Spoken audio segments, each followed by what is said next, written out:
ಕಲ್ಯಾಣ ಸಮಾವೇಶ ಮಾಡ್ತಾರೆ.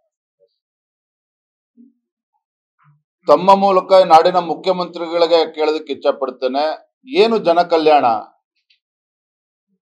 ಲೋಕಸಭಾ ಚುನಾವಣೆ ಬಂದಾಗ ಮತದಾನ ಆಗುವ ಮೂರು ದಿನದ ಮುಂಚೆ ಇವರ ಗ್ಯಾರಂಟಿಗಳು ಹಣವನ್ನ ರಿಲೀಸ್ ಮಾಡ್ತಕ್ಕಂಥದ್ದು ಅಕೌಂಟ್ಗಳಿಗೆ.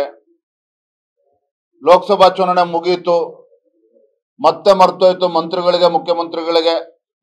ಮತ್ತೆ ಮೊನ್ನೆ ಏನು ಉಪಚುನಾವಣೆಗಳು ಬಂತು, ಸಂಡೂರು, ಶಿಗ್ಗಾವಿ, ಚನ್ನಪಟ್ಟಣ. ಮತದಾನ 3 ದಿನ ಮುಂಚೆ ಮತ್ತೆ ನೆನಪಾಗ್ತದೆ ಗ್ಯಾರಂಟಿಗಳು. ಅಂದ್ರೆ ಒಂದು ರೀತಿ ಗ್ಯಾರಂಟಿಗಳು ಏನಿದ್ದಾವೆ, ಈ ಗ್ಯಾರಂಟಿಗಳನ್ನ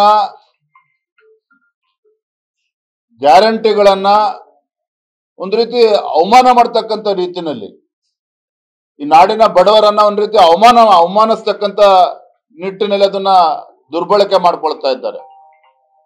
ಹೋಗ್ಲಿ, ಅದನ್ನಾರೋ ಜನರಿಗೆ ಸರಿಯಾಗಿ ತಲುಪಿಸ್ತಿದ್ದಾರೆ, ಅದನ್ನು ಕೂಡ ಮಾಡ್ತಾ ಇಲ್ಲ. ಯುವ ನಿಧಿ ಬಗ್ಗೆ ಯಾವ ಮಂತ್ರಿ ಮಾತನಾಡ್ತಾ ಇದ್ದಾರೆ? ಯುವ ನಿಧಿ ಬಗ್ಗೆ ಯಾರು ಮಾತನಾಡ್ತಾ ಇದ್ದಾರೆ? ಇವತ್ತು ನನ್ನ ಶಿಕಾರಿಪುರ ವಿಧಾನಸಭಾ ಕ್ಷೇತ್ರವು ಒಳಗೊಂಡಂತೆ ಶಾಲಾ ಕಾಲೇಜಿಗೆ ಹೋಗ್ತಕ್ಕಂಥ ಮಕ್ಕಳುಗಳಿಗೆ ಬಸ್ಸುಗಳನ್ನ ನಾವು ಕೊಡೋದಕ್ಕೆ ಆಗ್ತಾ ಇಲ್ಲ, ಸರ್ಕಾರಿ ಬಸ್ಸುಗಳು. ಇದು ಇಡೀ ರಾಜ್ಯದ ಪರಿಸ್ಥಿತಿ ಇದಿದೆ. ಇವತ್ತು ಹಾಸನದಲ್ಲಿ ಏನು ಜನ ಕಲ್ಯಾಣ ಯೋಜನೆನವರು, ಜನ ಕಲ್ಯಾಣ ಕಾರ್ಯಕ್ರಮ ಏನ್ ಕಲ್ಯಾಣ ಮಾಡಿದ್ದಾರೆ? ಇವತ್ತು ಯಾವ ಹೊಸ ಯೋಜನೆಗಳನ್ನ ರಾಜ್ಯದ ಅಭಿವೃದ್ಧಿ ದೃಷ್ಟಿಯಿಂದ ನೀಡಿದ್ದಾರೆ? ಯಾವ ಶಾಸಕರುಗಳು ತಮ್ಮ ಕ್ಷೇತ್ರದ ಅಭಿವೃದ್ಧಿಯನ್ನ ಮಾಡಬೇಕು, ರಸ್ತೆಗಳು ಮಾಡಿಕೊಡ್ಬೇಕು, ಆಸ್ಪತ್ರೆಗಳು ಕೊಡಬೇಕು, ಜನಸಾಮಾನ್ಯರಿಗೆ ಅನುಕೂಲ ಮಾಡಿಕೊಡ್ಬೇಕು ಅಂತೇಳಿ ಬಹಳ ಒಂದು ಉತ್ಸಾಹದಿಂದ ಇವತ್ತು ಶಾಸಕರು ಗೆದ್ದು ಬಂದಿದ್ದಾರೆ. ಆಡಳಿತ ಪಕ್ಷದ ಶಾಸಕರು ಒಳಗೊಂಡಂತೆ ಯಾವ ಕ್ಷೇತ್ರಗಳಿಗೆ ಇವತ್ತು ಅನುದಾನವನ್ನು ನೀಡ್ತಾ ಇದ್ದಾರೆ ಮುಖ್ಯಮಂತ್ರಿಗಳು? ಯಾವ ಹೊಸ ಯೋಜನೆಗಳನ್ನ ಘೋಷಣೆ ಮಾಡಿದ್ದಾರೆ? ಹಾಗಾಗಿ ಇದು ಎಲ್ಲವೂ ಕೂಡ ಬೂಟಾಟಿಕೆ. ಹಾಸನದಲ್ಲಿ ನಡೀತಿರ್ತಕ್ಕಂಥ ಜನ ಕಲ್ಯಾಣ ಕಾರ್ಯಕ್ರಮ ಅದು ಸಿದ್ದರಾಮಯ್ಯನವರ ಶಕ್ತಿ ಪ್ರದರ್ಶನ.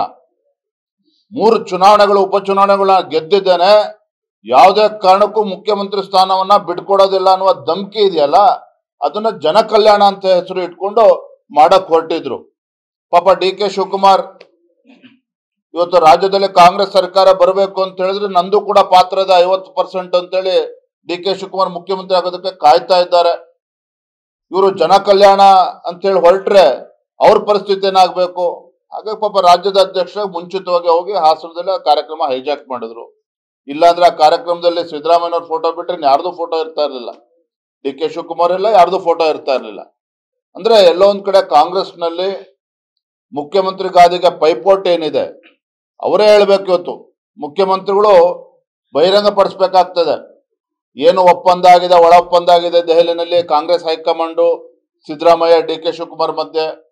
ಪಾಪ DK ಶಿವಕುಮಾರ್ ಅವರು ಒಳ ಒಪ್ಪಂದ ಆಗಿದೆ, ಸಮಯ ಬಂದಾಗ ಹೇಳ್ತೇನೆ, ಈಗಿನ್ನೂ ಖಾಲಿ ಇಲ್ಲ ಕುರ್ಚಿ ಅಂತ ಅವ್ರು ಹೇಳ್ತಾ ಇದ್ದಾರೆ.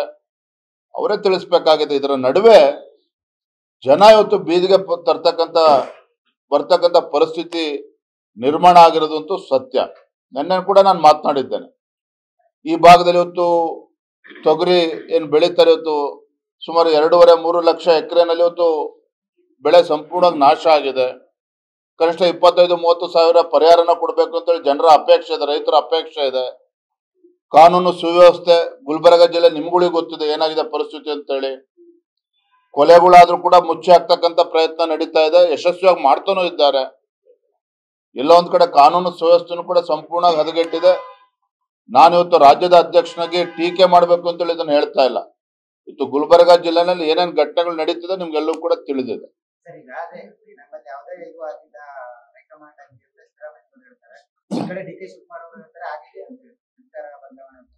ಒಪ್ಪಂದ ಆಗಿದೆ ಅಂತ